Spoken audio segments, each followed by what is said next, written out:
បាទវាសួរបងប្អូនថ្ងៃនេះមកហាងរថយន្ត Kia Morning ចូលក្នុង stock ថ្មីរបស់ Caravan VS 168 អូតូខាវបងប្អូនបាទវានេះម៉ាកKia Morning ឆ្នាំ2004 full option បងប្អូនតោះយើងមកមើលនៅខាងក្រៅសម្រាប់រថយន្តបងប្អូនមើលហ្នឹងហើយ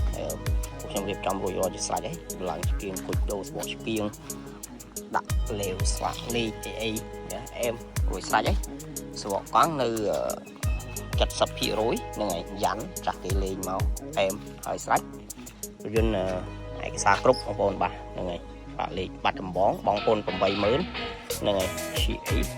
ហើយគ្រប់មួយញ៉ែត MV បងប្អូនបាទយន្តនេះនៅខាងក្រៅមកខ្វះខាតខ្ញុំរៀបចំឲ្យបន្ថែមបាទមាន UV ស្រេចមានតូទឹកបាទ UV មួយជុំបងប្អូនសិនជាអែម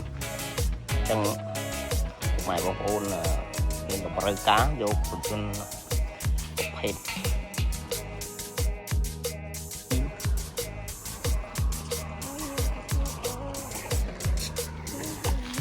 បងប្អូនអាចមកមើលមួយគ្រឿងនេះបានហ្នឹងហើយ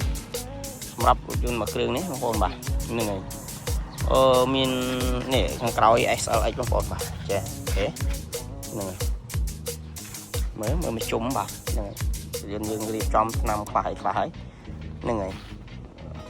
Kia Morning ពេញបំផុតបងប្អូនហ្នឹងហើយតែឡានអត់មានពុកអត់មានច្រេះទេវាថាវាមានខ្ញាយតាបន្តិចអីមានទេហ្នឹងហើយតែបើថាឲ្យពុកច្រេះអត់មានទេឯកសារទៅនេះជួនគ្រប់ហ្នឹងហើយនេះមើលក្នុងលឿងអែមចង់បងប្អូនយកប្រើលក្ខណៈគ្រួសារដឹកកូនដឹកអីទៅរៀនសំចៃបានច្រើនសារថាកាបងប្អូនធូស៊ីប្រេងបន្តិចដែរ6 7លីត្រ100គីឡូបាទតិចខាងមួយទេបាទចាំដើរស្រួលបាទចឹងបងប្អូនមានតម្រូវការយក Kia Morning នេះទៅប្រើប្រាស់លក្ខណៈគ្រួសារបាទកុំភ្លេចមកមើលទីតាំងផ្ទាល់នៅត្រាស់ក្នុងក្រុងសៀមរាបបងប្អូនបាទនឹងជាប្រភេទរថយន្តដែលយើងសម្រាប់សម្រាំងយកមកព្រោះ Kia Morning ប្រភេទឡានកូរ៉េបងប្អូនបាទអញ្ចឹងបងប្អូនទៅទិញឡានធូគេលក់បងប្អូនប្រយ័ត្នបន្តិចដោយសារតែទី1បងប្អូនទិញបងប្អូនចេះមើលអត់អីទេបើបងប្អូនអត់ចេះមើលវិញមានបញ្ហាធំដោយសារតែបងប្អូនអត់ចេះមើលឯកសារទី2បងប្អូនអត់ចេះមើលdata ឡានពុកឬច្រេះ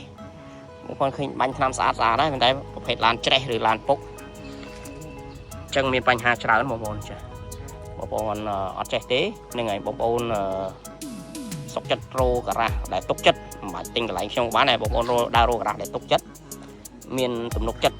ធានាជូនបងប្អូនឯកសារឡានអត់បុកអត់ប៉ះឡាកាត់តអត់ដូរពណ៌អញ្ចឹងបងប្អូនទិញទៅបើសិនជាគាត់មានធានាហើយតែបងប្អូនថាទិញហើយបងប្អូនប្រយ័ត្នបន្តិចព្រោះលុយពិបាករោអញ្ចឹងណាបងប្អូនចង់ទិញលុយសុទ្ធក៏បានបងលក់ក៏បានយកឡានមកវាយដូរក៏បានដែរណែទីតាំងនៅក្នុងក្រុងសៀមរាបបងប្អូនបាទអញ្ចឹងសូមឲ្យបងប្អូនបានទស្សនាវីដេអូរបស់ខ្ញុំកុំភ្លេចជួយ Subscribe Channel ឲ្យខ្ញុំមួយផងដើម្បីទទួលបានវីដេអូថ្មីៗបាទនេះនៅក្នុងនេះតម្លៃ4000តិចតួចបងប្អូនបាទ